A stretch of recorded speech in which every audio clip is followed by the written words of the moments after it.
Assalamualaikum warahmatullahi wabarakatuh. Jumpa lagi dengan Jos Grab Nur Seri. Selamat pagi. Pada video kali ini saya akan aplikasikan pupuk generatif berupa monokalium fosfat atau MKP terhadap tanaman anggur yang akan segera kita buahkan. Aplikasi kali ini saya akan lakukan dengan cara spray ke daun-daun anggur ini. Jadi aplikasi pupuk MKP bisa kita lakukan dengan dua cara. Cara yang pertama dengan cara dikocor, cara yang kedua dengan cara dispray. Masing-masing punya plus minus. Jadi kalau dikocor itu dosisnya lebih tinggi, cenderung lebih boros. Jika dispray dosisnya lebih rendah dan berdampak pada lebih hemat pupuknya, tetapi lebih memerlukan tenaga ekstra dalam penyemprotan ini. Ini di Purwokerto jam 9 pagi, saat yang tepat untuk kita mengaplikasikan pupuk pada tanaman anggur dengan cara dispray. Karena pada jam-jam seperti ini, jam 7 sampai jam 10 pagi, tanaman ini stomata daunnya sedang membuka. Nah, seperti ini. Jadi saya ulangi, pada jam 7 sampai jam 10 pagi, stomata daun sedang membuka. Bagi kawan-kawan yang baru mengikuti video saya atau baru melihat video saya, meskipun ini telah saya bahas beberapa kali di video sebelumnya, saya sampaikan kembali sebagai penambah pengetahuan bahwa stomata daun ini berada di balik daun, bukan di permukaan daunnya, di balik daun, dan tidak bisa dilihat secara kasat mata. Stomata daun membuka 2 kali dalam sehari, jam 7 sampai jam 10 pagi, serta jam 3 sampai jam 5 sore.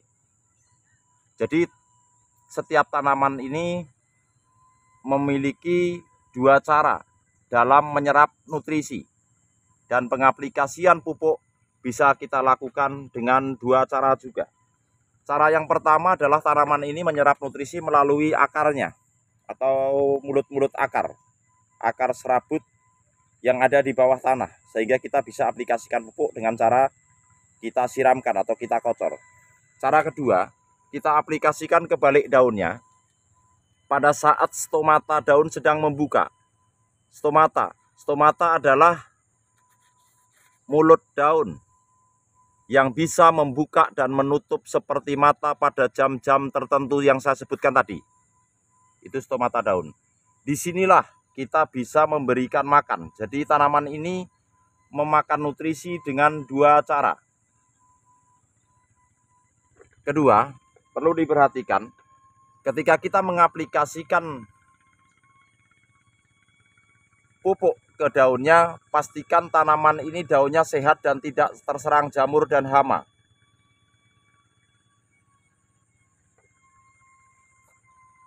Jadi kalau jamurnya sedang lebat, kita pupuk justru yang subur jamurnya.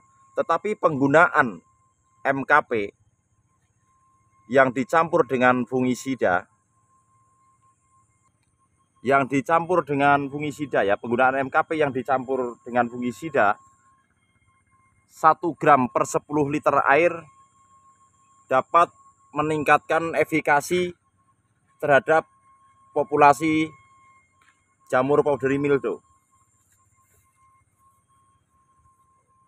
Jadi ketika kita menggunakan atau mengaplikasikan MKP 1 gram yang dicampur dengan fungisida dan 10 liter air, ketika kita spraykan ini dapat meningkatkan efikasi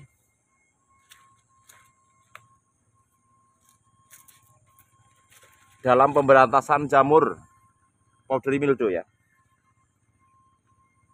Tetapi kali ini kita tidak akan campurkan dengan bahan lainnya. Saya hanya akan aplikasikan fungisida saja. Ulangi, saya akan aplikasikan MKP saja untuk membuahkan tanaman anggur. Karena pada daun-daun yang akan kita aplikasikan fungisida ini, aplikasikan MKP ini, sudah kita spray fungisida dan insektisida 2 minggu yang lalu, dan alhamdulillah hari ini sudah tidak ada jamur yang menempel. Penggunaan MKP secara spray seperti ini bisa dilakukan pada pagi dan sore hari. Tapi saya merekomendasikan untuk di pagi hari, karena ketika kita mengaplikasikan secara spray, maka akan timbul kelembapan di sekitar pohon ini, dan nanti jam 11 sampai sore maka akan terkena sinar matahari dan kelembapan akan hilang dan tidak menambah populasi jamur. Ini varian anggur Jupiter origin USA atau Jupiter Seedless yang kita tanam secara keseluruhan on road tanpa rostock. Kenapa nggak pakai rostock? Hasil pengamatan saya kurang lebih 7 tahun lamanya untuk varian ini, saya mendapatkan hasil terbaik dan kelangsungan hidup tanaman menjadi lebih terjamin justru dengan kita tanam on road. Lalu apakah varian selain Jupiter bagus juga ditanam on road? Ada yang bagus, ada yang enggak. Pengalaman di saya yang bagus ditanam on road hingga saat ini baru Jupiter, Everest, Ninel, Harold, dan beberapa jenis lainnya saja. Mayoritas kami masih menggunakan rostock karena menurut pengamatan yang saya lakukan lebih baik menggunakan rostock. Kalau Jupiter ini justru lebih baik tanpa rostock atau kita tanam secara on road untuk anggur Jupiter ini. Untuk ukuran cabang tersier yang akan kita buahkan sudah lebih dari ukuran pensil, nih, lebih dari ballpoint ukuran besarnya. Ini cabang tersiernya. Ini bisa kita lihat. Dan ini ketika kita Excel break sudah berhasil berbunga, nih. Belum kita pupuk. Ini sudah mengeluarkan bunga. Bunga-bunga sempurna, bukan bunga PHP. Tapi bunga ini harus kita buang karena kita akan buahkan serentak. Seperti ini. Jadi ini sudah keluar bunga untuk varian Jupiter ini. Artinya tanaman ini sudah waktunya untuk kita buahkan atau telah memasuki fase generatif. Kita mulai. Ini pupuk MKP atau monokalium fosfat, produk dari Pak Tani, dengan kandungan unsur hara fosfat dan kalium saja. Fosfatnya 52% dan kalium 34%. Fungsinya adalah untuk meningkatkan kerja akar, merangsang pembuahan, dan mencegah bunga rontok. Jadi dengan penggunaan kalium dan fosfat ini dapat memacu munculnya bunga-bunga pada tanaman anggur yang kita tanam setelah usianya cukup untuk kita buahkan atau memenuhi syarat. Bukan berarti tanaman yang masih muda dipupuk ini kemudian berbuah. Penggunaan pupuk monokalium fosfat ini nantinya akan merubah fase tanaman ini dari vegetatif menjadi generatif. Jadi setelah aplikasi pupuk ini kemudian pertumbuhan pucuk mulai terhambat atau terhenti, memang kita sedang menghentikan laju vegetatif. Karena itulah pengaplikasian pupuk yang kita gunakan ini tidak menggunakan unsur N atau nitrogen. Jadi kandungan unsur haranya hanya fosfat dan kalium dengan grade fertilizer 52% fosfat dan 34% kalium. Kita akan aplikasikan Untuk tangki 16 liter ini kita akan campurkan 6 sendok makan. Bentar.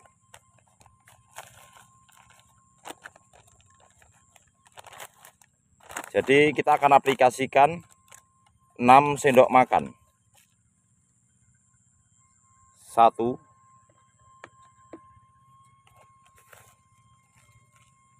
2, 3,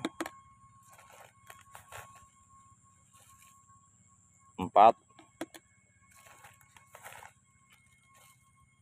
5,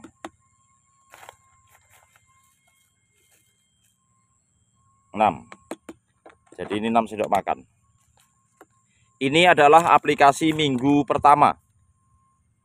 Nanti di aplikasi minggu kedua, saya akan aplikasikan juga secara spray MKP dan boron.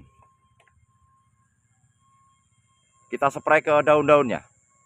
Di minggu ketiga kita akan lakukan pemangkasan. Untuk pupuk yang lain seperti KNO3 dan NPK, magnesium, sulfat, dan kalsium, kita aplikasikan kocor. Berapa dosisnya untuk kita aplikasi kocor? Kita akan buatkan videonya nanti pada saat pengaplikasiannya. Saya akan update terus tentang perkembangan daripada tanaman ini, mulai dari pengaplikasian pupuk sampai pemangkasan, agar kawan-kawan tahu dari apa yang kita lakukan ini nanti hasilnya seperti apa, sekaligus sebagai menambah pengetahuan khususnya untuk rekan-rekan pemula bahwa pupuk MKP itu bisa diaplikasikan dengan 2 cara, yaitu dikocor dan dispray. Oke, kita akan mulai aplikasikan. Ini mudah larut dalam air ya untuk pupuk MKP ini.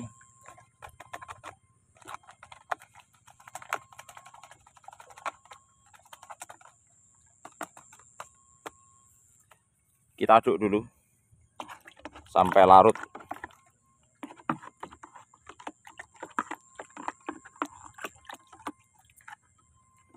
Kita aduk sampai larut.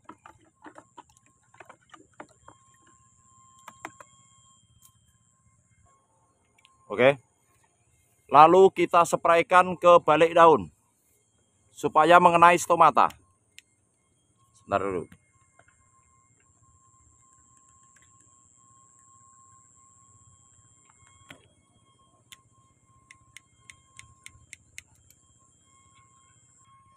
Seperti ini, supaya mengenai ke stomata daun. Jadi yang kita spray adalah balik daunnya.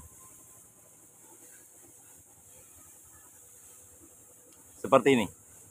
Beginilah cara pengaplikasian nutrisi dan cara tanaman menyerap makanan dengan 2 cara. Cara yang pertama adalah melalui mulut akar, cara yang kedua adalah melalui stomata. Dua-duanya efektif. Jadi untuk kawan-kawan yang baru mulai menanam anggur, cara mengaplikasikan pupuk itu bisa kita lakukan dengan 2 cara. Lalu apakah semua pupuk bisa diaplikasikan secara spray seperti ini? Jawabannya adalah tidak. Tetapi untuk semua pupuk mikro esensial lebih bagus kita aplikasikan dengan cara spray seperti ini. Apa itu mikro esensial? Pupuk mikro esensial adalah pupuk yang dibutuhkan tanaman dalam jumlah sedikit, tetapi wajib kita berikan untuk mencukupi atau melengkapi kebutuhan unsur hara yang dibutuhkan oleh tanaman dalam setiap fasenya. Jadi pupuk itu ada makro primer, makro sekunder, dan mikro esensial. Sedangkan monokalium fosfat ini adalah pupuk makro primer, kalium dan fosfat. Makro primer adalah NPK, nitrogen, fosfat, dan kalium. Dibutuhkan tanaman dalam jumlah yang banyak di setiap fasenya.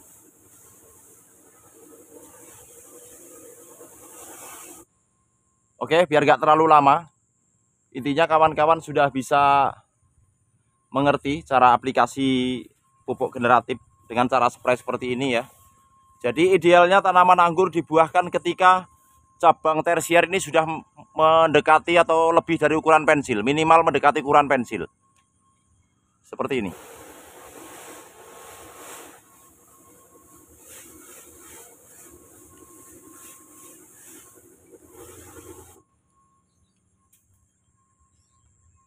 Oke, sekian dulu.